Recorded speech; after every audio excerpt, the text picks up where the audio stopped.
Hi, this is Will with What If Concepts, and I want to walk you through the Start With Why process of building a golden circle. This was a philosophy introduced to me by Simon Sinek and really been a very powerful tool for articulating purpose for an organization. So the basic breakdown is there are three levels. The what level, which really describes the programs, features, and benefits and services that you offer, the very tangible things that you do as an organization. The how, which is really reflective of the actions you take, the signature ways, if you will, that you make your purpose come alive. And the why. The why is why you do what you do. What is it you believe at the very essence?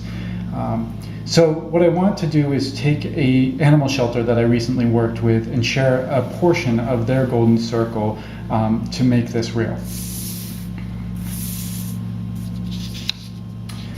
So this animal shelter, when we look from the outside in, their services, for example, are adoption, education, outreach. They're a no-kill shelter, and for example, they have a strong commitment to being a model employer.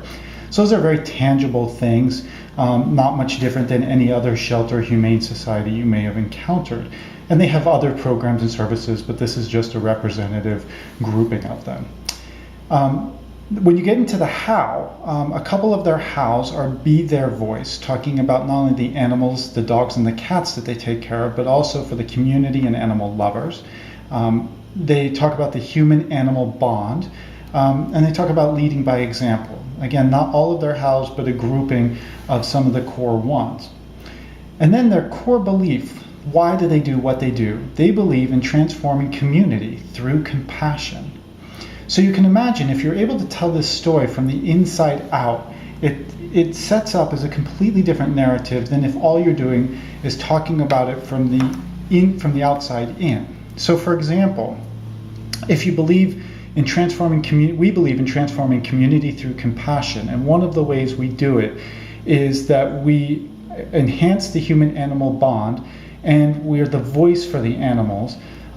And we do this regularly through our education and outreach programs where we meet with school-age children and we talk about the privileges of having a pet and what the responsibilities and roles are, but also we engage those students in such a way that they can take advantage of projects that allow for a real hands-on impact, a philanthropic impact, and an educational impact.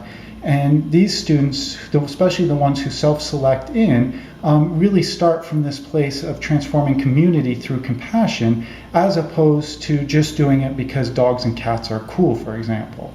So the thought process is if you can tell your story from the inside out, you can connect with people in a much more powerful way, a much more transformative way, than if all you're doing is telling your story from the outside in. Those who end up telling their story from the outside in really act as commodities. They're saying, boy, we've done 10,000 adoptions this year. That may be an incredibly impressive number. It may not be impressive. I don't know necessarily. But if the number the next year is only 1,000 adoptions, people might be quite disappointed. Yet what really may be taking place in the community is that they've been extremely successful in their outreach, and they've transformed their community because it's become more compassionate and fewer animals are available for adoption. So that idea that you are really trying to achieve something greater helps when you're able to articulate purpose and start from that place as the basis of your narrative. So I hope this has been a quick introduction and a useful one to the Start With Why process and the developing of a golden circle. I encourage you to think about it yourselves and check out Simon's work in his TED Talk.